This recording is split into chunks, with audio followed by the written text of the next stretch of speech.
Welcome to the deep dive. You've brought us quite a stack of sources today, diving into something really critical, aviation safety. And specifically, we're looking at runway overrun accidents involving Air India Express. That's right. Yeah, we've got some key documents here, investigation reports, news bits that really shine a light on two major events. First, the Air India Express Flight 812 accident in Mangalore, that was back in 2010. And then the Air India Express Flight vt-axh accident in Kozhikode more recently in 2020. Okay, so our mission in this deep dive is really to pull out the key insights from all this material.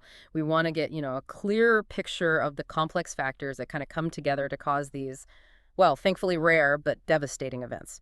So looking at everything, right, from decisions in the cockpit to the airports themselves, even the bigger organizational systems behind it all. Exactly. We'll explore how human factors, the environment, the weather, and these sort of systemic issues can align in just the wrong way. Yeah. And really crucially, what the investigators found afterwards. What did they learn? What did they recommend to try and stop this happening again? It's a chance to understand all those layers of safety that are supposed to be there and, where the holes can appear. Okay, let's unpack this. Right. Let's start with the first one then, the 2010 accident in Mangalore. Our sources, like the Wikipedia entry you shared, say this was Air India Express Flight 812, May 22nd, 2010. Yes. And a really critical piece of context here, something the sources highlight, is Mangalore Airport. It has what's known as a tabletop runway. Tabletop, what does that mean exactly? Well, think of it like a runway built on, say, a plateau or a hill, often with steep drops right off the sides or the ends. So it presents some unique challenges for pilots, especially if the weather isn't great. And tragically, the outcome here was just awful. The sources say 158 fatalities out of 166 people on board. There were 8 initial survivors, though one source mentioned a later death, but Air India disputed that, right? Yeah, there was some confusion there. But Air India confirmed the initial 8 survived. And the investigation, as you'd expect, was very thorough. The sources detail recovering the CVR, the cockpit voice recorder. Right, the sounds from the cockpit. Exactly. And the FDR, the flight data recorder. The black Yeah. boxes, they hold all the flight parameters, the performance data. They were absolutely key. Sent off for analysis, first to New Delhi, then to the NTSB over in the U.S. Okay, so this is where it gets really crucial. What did the official investigation, the Court of Inquiry, find was the primary cause? Well, the report came out about 5 months later, and it really zeroed in on the captain's failure to discontinue what's called an unstabilized approach. Unstabilized approach, meaning not set up correctly for landing. Exactly. Things like speed, descent rate, alignment with the runway, they weren't right by a certain point, usually about 1,000 feet up. And the source highlights the captain just didn't break it off. He kept going. Even though there were warnings. Absolutely. The sources are clear on this. Warnings from the plane's own systems, the ground proximity warning system, and crucially, 3 distinct calls from the first officer, the co-pilot, saying, go around. Go around. That's the abort landing procedure. Try again. That's the one. It's a fundamental safety maneuver. And the first call to go around came like 2.5 miles before they even reached the runway. But despite all that, the pilot continued. Now, interestingly, the throttle handle, it was found pushed forward after the crash. Suggesting he tried to power up at the very end. It suggests that, that he might have attempted to initiate a go-around, apply power, but it was just far too late by then. So the core issue was pressing on with that unstable approach despite multiple warnings. What else did the investigation find contributed? Well, the sources mentioned a couple of other significant factors. One was the captain's prolonged sleep during the flight. Investigators felt this could have led to sleep inertia, that groggy, impaired feeling when you wake up. It could affect judgment. Makes sense. And also the air traffic control situation. The aircraft was cleared to descend later than usual. Apparently, the local radar at Mangalore wasn't working, so the crew had less time to plan and manage the descent profile. They basically arrived too high on the approach, making it even harder to get stable in time. And the sources also mention the aftermath, things like compensation, a memorial. It really drives home the human cost. It certainly does. A very difficult time for everyone involved. Okay, now let's fast forward 10 years. Let's turn to the 2020 accident in Kozhikode. You shared the final investigation report on this one. Air India Express Flight vt-axh, August 7th, 2020. Yeah, and what's immediately striking, looking at the sources, is the parallel with Mangalore. Again, Air India Express, again, a Boeing 737-800, the exact same aircraft type. And landing at Kozhikode, which, just like Mangalore, is a tabletop runway. The report describes its steep fall on both sides, high ground nearby. And the report details the weather that day. Continuous rain, you said. Yeah, from mid-afternoon onwards. Visibility wasn't great, maybe 3,000 meters, low clouds, and significantly, cumulonimbus clouds, CBs, those big thunderstorm builders. So definitely challenging conditions. So what happened on the approach? The investigation report gives a breakdown, right? It does, minute by minute.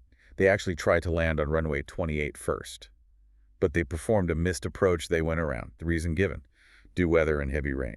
Okay, so they recognized the conditions were bad initially and executed a go-around. That's standard procedure. But then they decided to try runway 10 instead. That's right. They circled back to line up for the opposite runway, runway 10. But, and this is critical, the report highlights strong tailwinds on that approach. Tailwinds. That's bad for landing, right? You want to land into the wind. Precisely. A tailwind pushes you from behind, increases your ground speed, meaning you need much more runway to stop. These sources note the wind was about 14 knots from 270 degrees on the first approach. And even on the second attempt, landing on runway 10, the flight data confirmed tailwinds of 16 knots when they were just 30 feet off the ground. Now, the operational limit for a tailwind landing on that runway was 10 knots. So they were significantly over the limit, 16 knots instead of 10. Yes, and the report states the crew didn't seem to have a specific detailed discussion or briefing about the implications of landing with that kind of tailwind on a wet runway. So attempting a landing over the tailwind limit on a wet tabletop runway, why? Why press on? What did the investigation suggest? Well, the report delves into a complex mix of human factors. Familiarity, maybe. The pilot flying kozhikode, had operated there before. Perhaps a sense of routine. The report mentions they even omitted a detailed briefing for the runway change. And then there's discussion of potential psychological pressures, things like get-home-itis or pressing. Get-home-itis, like just wanting to finish the flight? Sort of, yeah. Yeah. The pilot flying was rostered for another flight the next day. Schedule changes might have added pressure to get back to base on time. It's a known factor in aviation decision-making. That adds a whole layer of mental strain. It absolutely can. And on top of that, the report explores something really concerning, the possibility of subtle incapacitation of the pilot in command. He was diabetic. Sources say he was taking multiple unprescribed anti-diabetic drugs, one of which had a high potential for causing hypoglycemia, dangerously low blood sugar, and he hadn't eaten for about 5 hours before this approach. Wow. So could that have impaired his thinking? Even slightly? The investigation considered it a strong possibility. Low blood sugar can really affect cognitive function, judgment, decision-making. The report also talks about potential visual illusions in those conditions. Poor visibility, rain, maybe a black hole effect looking at the runway lights. Plus, that part of the runway actually slopes slightly uphill. That uphill slope can trick a pilot into feeling they're too high, making them subconsciously try to push the nose down, especially in low visibility. It could worsen an unstable approach. So we've got the tough weather, potential pilot health issues, maybe fatigue, scheduling pressure, visual tricks. And the sources say the second approach, the one to runway 10, was also unstable, like Mangalore. Correct. Just like Mangalore, the report details how unstabilized this approach was. The autopilot was switched off quite late, around 794 feet. Then the rate of descent really picked up. And again, despite calls from the other pilot, the pilot monitoring clear calls, including a definite go-around call when they were just 10 feet off the runway, the pilot flying continued with the landing. 10 feet. Wow. So again, a clear go-around call made right at the critical moment, but not followed. That's, yeah, a chilling parallel. It really is. And the report strongly points to issues with CRM crew resource management, how the crew worked together. It specifically mentions a steep cockpit authority gradient possibly existing within the company. Steep authority gradient, like the captain's word is law. Essentially, yeah. Where junior crew members, like the first officer here, might hesitate to strongly challenge the captain, or senior pilots might tend to disregard input from their co-pilots. It hinders effective teamwork. The report even notes that after touchdown, the pilot monitoring made standard callouts like speed brakes up, auto brake disarm, important checks based on procedure. But the pilot flying didn't acknowledge them. That's a violation of their standard operating procedures, their SOPs. And what about actually stopping the plane? The report mentioned problems there too, right, after they touched down? Yes, this is absolutely crucial. They touched down way down the runway.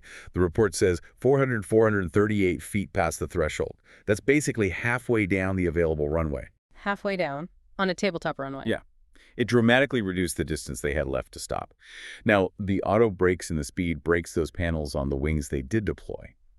But the thrust reversers, the engines redirecting thrust forward, they were commanded right after touchdown, but only seemed to deploy for about 2 seconds. Then they stowed themselves. Then they redeployed much later, like 15 seconds after touchdown, near the very end of the runway. So their contribution to slowing the plane down initially was minimal. Why would that happen? The report doesn't give a definitive reason for the reverser issue, but focuses on the landing performance calculation. It suggests the crew likely didn't accurately calculate the landing distance they actually needed the ALD for those specific conditions. Wet runway, tailwind. They use tools for this, usually on an electronic flight bag, an EFB, or tablet. The report notes that with their settings SLAP 30, auto brake 3, medium braking on a wet surface, the calculated starting distance was actually longer than the runway they had available. So they fundamentally misjudged if they could stop in time. It appears so. The investigation found that the airline's specific tool for this, the OPT or Optimized Planning Tool, wasn't available to the crew on their EFB for some reason. And it suggests their manual backup calculations might have been inaccurate. This led to poor situational awareness about their actual stopping capability. Okay, so pilot actions, conditions. What about the airport itself? Did the investigation find issues with kozhikode's runway or the emergency response? It did. On the infrastructure side, the wind sensor for runway 10, the one they landed on, often unserviceable apparently. And critically, despite the recommendation from the Mangalore investigation 10 years earlier, still no runway centerline lights on runway 10. Those lights are so important in low visibility, especially on these challenging tabletop runways. The RESA, the runway end safety area, was there, but the report notes it had varying surfaces, some paved, some just soft ground. And the emergency response, while quick, had areas flagged for improvement. Things like needing better coordination, initial lack of professional casualty triage, problems with the perimeter road access for emergency vehicles, security issues at reception centers. Also, the airport's own rescue and firefighting teams, the ARFF, reportedly lacked mandatory aircraft familiarization training, and previous mock drills had already highlighted some deficiencies. So it really is a complex mix. Pilot factors, the environment, airport limitations, and then these organizational or systemic issues behind the scenes. Exactly. The investigation didn't stop at the crew or the airport. It looked broader at Air India Express itself and the regulatory body, the DGCA. It found deficiencies in airline training programs, issues with simulator maintenance, lack of adequate oversight. There were also big concerns about how effectively their FOQA system was working. FOQA. That's the Flight Operations Quality Assurance, the system that monitors flight data for safety trends. That's the one. The report found that the system's parameters weren't really set up before this accident to effectively flag risks like unstabilized approaches or long landings, even though the regulator, DGCA, had actually issued a list shortly before the accident saying long landing should be a monitored event. The structure of the airline's safety department and even the independence and resources of the AIB, the Accident Investigation Bureau itself, were also flagged for recommendations. Okay. It really sounds like looking at both Mangalore in 2010 and kozhikode in 2020. Well, you see some recurring, very concerning themes, don't you? Especially around pilot actions during approach and landing, specifically on these tricky tabletop runways. You absolutely do. The sources make a strong case that unstabilized approaches, failures to make that crucial go-around decision when needed, and these difficulties with landing performance calculations and execution on wet or contaminated tabletop runways, these are critical, repeating areas of concern. The 2020 kozhikode report even explicitly mentions another incident from 2012. An Air India Express plane undershot the runway at Mangalore then, and guess what? That investigation also recommended centerline lights for tabletop runways. So the same recommendation popping up years apart after different incidents, it shows these aren't just one-offs. Exactly. It highlights the systemic nature of some of these risks. So after the 2020 kozhikode investigation, what kinds of recommendations came out to try and, well, break this cycle? There were numerous recommendations, really covering all the bases. Key ones focused on pilots and training. For instance, revising and standardizing those FOQA parameters, but making it consistent across all airlines in India. So everyone is effectively monitoring for things like unstable approaches or landings way beyond the touchdown zone.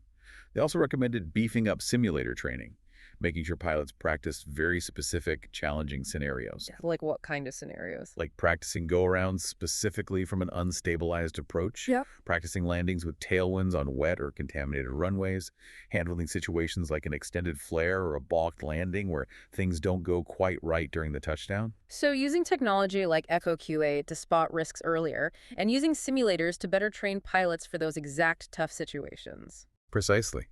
Other recommendations included mandating the use of accurate performance calculation tools, like that OPT software, making sure crews have and use the best tools.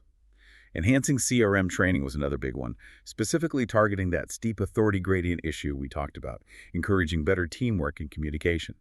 Ensuring enough experienced captains are based at challenging airports like kozhikode, and employing aviation medicine specialists to better understand and manage pilot health factors, like the diabetes and hypoglycemia risk. And what about the airports? Recommendations beyond just the centerline lights? Yes, the report recommended installing an approach radar system at Kozhikode to help controllers manage traffic better, and resolving a long-standing issue about the runway strip width, an exemption that was in place. It also strongly suggested that the regulator and the airport authority should seriously look at installing EMS-engineered materials arresting systems. EMS. What's that? It's basically a bed of special crushable material placed at the end of a runway. If a plane overruns, it sinks into this material, which rapidly and safely decelerates it. It's seen as a good alternative, where extending the physical safety area, the RISA, is difficult, like on tabletop runways. And yes, strongly reiterating the need for runway centerline lights at Kozhikode, Mangalore, and similar tabletop runways, given their geography and weather patterns. And improving that emergency response capability seems vital too, given what the investigation found. Absolutely critical. Recommendations there included specific training for the ARFF crews in casualty triage sorting and prioritizing injuries effectively in a mass casualty event, improving that airport perimeter road for quicker emergency vehicle access, and making sure ARFF crews get regular hands-on familiarization training with the types of aircraft that actually use the airport. It's just incredibly clear from this deep dive that these terrible accidents aren't down to one single thing. It's this complex, tragic intersection of multiple factors, and these investigations are really about painstakingly taking that apart to find the lessons. They really are. And often, as mentioned in the sources, they use structured methods like HFACS, the Human Factors Analysis and Classification System. It helps investigators systematically identify where the different layers of defense failed, be it individual actions, preconditions, supervisory factors, or organizational influences. That allows for much more targeted and effective safety improvements. This has really shown us just how incredibly multi-layered aviation safety is. Everything from those split-second decisions pilots make right up to broad policies, regulations, airport design. And you've seen how chillingly similar factors cropped up in these two accidents 10 years apart. It's a powerful reminder that safety requires constant vigilance, constant learning. It really does. And the recommendations coming out of these reports, they show that ongoing effort. Across the board, pilot training, technology, airport infrastructure, emergency preparedness, regulatory oversight. It's a continuous process. So what does this all mean for you listening? It leaves you with something pretty significant to think about, doesn't it? In a system this complex, aviation, relying so heavily on both human skill and intricate technology, how do we keep finding and fixing those vulnerabilities? How do we prevent those different layers of safety from failing simultaneously? The learning, the deep dive, it never really stops.